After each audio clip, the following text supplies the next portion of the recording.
Welcome to my YouTube channel. तो guys, जो पुराने ज़माने के कहानी किस्से हैं, कहावतें हैं, जुमले हैं, वो कितने वर्षों पुराने हो गए, लेकिन आज भी हमारे जीवन में बहुत ज़्यादा सटीक और चरित्रार्थ अर्थात एकदम सही सही बैठते हैं। लेकिन इस पीढ़ी के बाद में तो अगले पीढ़ी के लिए ना कोई किस्से कहानी रहेंगे और ना जुमले और ना ही कहावतें रहेंगी, क्योंकि इस पीढ़ी के जो निर्माता निर्देशक है, कॉस्ट्यूम डिज़ाइनर है, वो हम जैसी माँ है।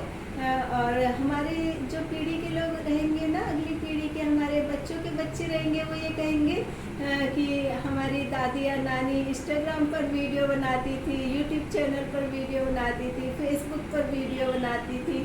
तो हम लोगों के जो कहानी किस्से जुमले वो सब इसी तरह से कहे जाएंगे। और वैसे तो मुझे बिल्कुल भी कहावत नहीं बनानी आती है, लेकिन फिर भी थोड़ी बहुत वैसे कॉमेडी के लिए मैं कुछ जुमले बना देती हूँ। जैसे कि बंदर क्या जाने गुठली का स्वाद, और आ अदरक मैं तुझे कूट पीस करके तेरी चाय बनाऊँ। तो जितने भी पुराने ज़माने के कहावतें होती थी ना, उनका कोई ना कोई मीनिंग होता था, चाहे वो व्यक्ति के ऊपर हो, किसी वस्तु के ऊपर हो।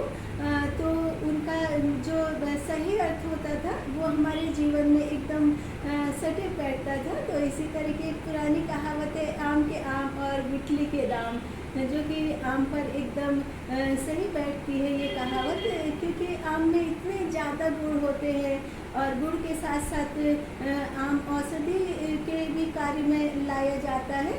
तो इसलिए आम एक बहुमूल्य फल होता है और इसके पेड़ से लेकर के इसके पत्ते, छाल, इसकी गुठली, सभी को उपयोग में लाया जाता है। तो आम चाहे आप पका खाएं या कच्चा खाएं, ये दोनों तरह से बहुत ज़्यादा लाभदायक होता है। और हम कच्चे आम का अचार बनाते हैं और इस अचार को अपने भोजन में शामिल करते हैं, तो स्वाद के साथ साथ इसकी गुणवत्ता भी कई गुना बढ़ जाती है, क्योंकि आम को तैयार करने के लिए काफ़ी सारा प्रोसीजर से गुजरना पड़ता है। आम को धूप में सुखाते हैं, उसमें हल्दी और नमक मिक्स करके, उसके बाद में सारे मसालों को भून करके दरदरा करके, फिर सरसों के तेल में डाल करके उसको मिक्स करके धूप में कई दिन तक सुखाते। तो ये स्वाद के साथ साथ में ये औषधि की तरह भी हो जाता है। और उसके अलावा पके आम से भी बहुत सारी डिश बनाई जाती है। हम लोग आइसक्रीम बनाते हैं, मिठाई बनाते हैं, मैंगो शेक बनाते हैं, मुरब्बा बनाते हैं, और इसके अलावा इसकी जैम, जेली, कई सारे तरीके की हम लोग इस मीठी वाली डिश वगैरह बनाते हैं इससे।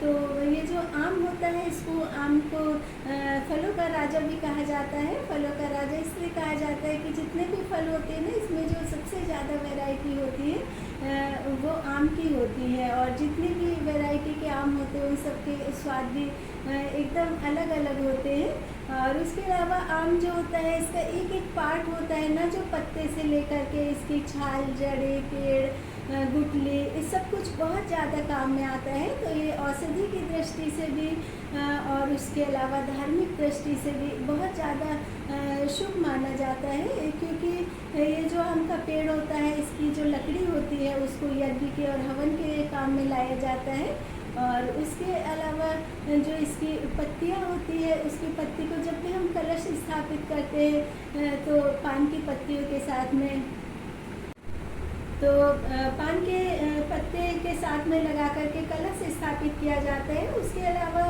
हमारे हिंदू धर्म में कोई भी धार्मिक अनुष्ठान होते हैं, त्यौहार होते हैं, या फिर उसके अलावा गृह प्रवेश होता है, तो आम की पत्तियों को मौली के धागे में लगा करके उसका बंधनवार बना करके दरवाजे पर लगाया जाता है, जिसको कि बहुत ज़्यादा शुभ माना जाता है। और उसके अलावा जो आम के पत्ते होते हैं ना, तो आम के पत्ते में एक मॉइस्चर होता है, तो उस मॉइस्चर को भी धो करके पानी के साथ में यदि लिया जाए तो वो भी बहुत ज़्यादा बढ़िया औषधि का काम करता है।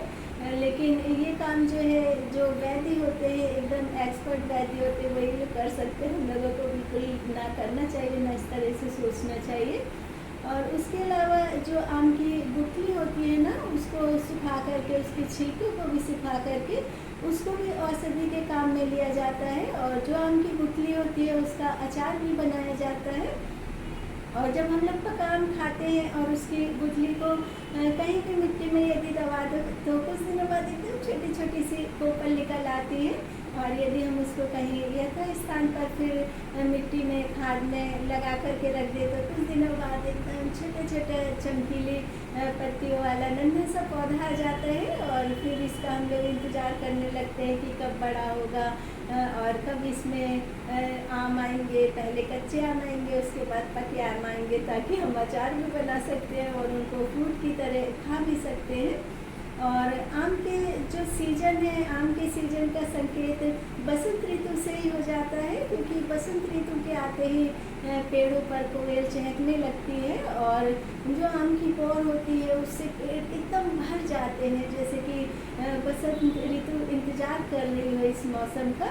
और उसके बाद छोटे छोटे आम आते हैं, फिर बहुत सारे आम बड़े बड़े हो जाते हैं जिसको कि पका करके या फिर आम का अचार बना करके खाया जाता है। और आम के जो पेड़ होते हैं ना, गांवों में आज भी इनको बहुत ज़्यादा ठंडी छांव वाला और उसके बाद उपयोगी भी माना जाता है। और जब सावन आता है तो सावन पर आम के पेड़ पर झूले लगाए जाते हैं। और काफ़ी सारी जो महिलाएं हैं, एक सिंधारा प्रथा होती है, हरियाली तीज, तो उस समय वहाँ पर झूला लगाया जाता है। महिलाएं बच्चे वहाँ पर झूला झूलते हैं। और आम के ऊपर पिक्चर में भी कई सारे गीत बनाए गए हैं और आम के ऊपर पिक्चर में बहुत सारे सीन भी फिल्माए जाते हैं। तो आम जो होता है ना, जितने भी फल होते हैं उन सब फलों में सबसे ज़्यादा बहुमूल्य आम होता है। वैसे तो कहा जाता है कि अरे ये आम भी, तो आम को एकदम कॉमन सा माना जाता है, लेकिन ये हमारे जीवन में भी सच बात है कि यदि आम को इतना कॉमन माना जाता है, ये साधारण है और ये एक बहुमूल्य गुणों की खान होती है। तो इसी तरह से जो भी साधारण आदमी होता है तो उसको देख करके ये लगता है कि ये बहुत ज़्यादा सिंपल है, तो उसको बिल्कुल भी इस तरह से नहीं आंकना चाहिए कि बहुत ज़्यादा सिंपल है या साधारण है। और मेरे घर के पास में शादी के पहले मेरे होम टाउन में भी बहुत सारे आम के पेड़ थे। और जब भी बहुत तेज़ हवा चलती थी तो मैं भाग करके चली जाती थी आम के पेड़ के पास, और वहाँ पर बहुत बड़ी खाई थी, मुझे लगता है 8-10 फुट गहरी खाई होगी। और मुझे नहीं पता कि मैं उस खाई में किस तरह से जाती थी, और खाई में बहुत सारे आम रहते थे, पके कच्चे सब तरह के आम रहते थे। और उनको मैं उठा करके किस तरह फिर 10 फीट ऊपर की खाई पर आती थी। तो बस मुझे ये रहता था कि अब हवा चल रही है तो अब जाऊँ तो आम लेकर के आऊँ। तो मेरे ज़माने के जितने भी लोग होंगे ये जो आम बीन करके लाना या फिर जामुन लेकर आना या पेड़ों से अमरूद तोड़ना, बेर तोड़ना, सब कुछ कभी कभी याद तो आता होगा। और उसके अलावा जो आम है ना, आम के पेड़ में गोंद होता है और ये गोंद भी औषधि के काम भी आता है। और उसके अलावा इस गोंद को हम खाने के काम में भी लेते हैं। कच्चे आम जितने ज़्यादा गुणकारी और स्वादिष्ट होता है ना, उतना ही ज़्यादा गुणकारी और स्वादिष्ट पका आम भी होता है। और पके आम को सभी आयु वर्ग के लोग खा सकते हैं, क्योंकि ये इतना ज़्यादा महंगा नहीं आता है। और इसको हर एक गरीब अमीर मध्यम वर्गीय लोग, सभी लोग इस आम को खा सकते हैं। और मैं तो आम एकदम ठेठ देहाती स्टाइल में खाती हूँ, क्योंकि मुझे अंग्रेजी स्टाइल में आम खाना बिल्कुल भी नहीं पसंद है। और मुझे एकदम साधारण तरीके से देहाती स्टाइल में रहना बहुत पसंद है। आज मुझे इतने साल हो गए यहाँ पर रहते हुए। कई सारे लोग मेरा मजाक भी उड़ाते हैं, बातें भी बनाते हैं कि तुम इस तरह से रहती हो, लेकिन मुझे इस बात से कोई फ़र्क नहीं पड़ता है। मैं जिस तरीके से रहती हूँ मुझे इसी तरीके से रहना बहुत ज़्यादा पसंद है। और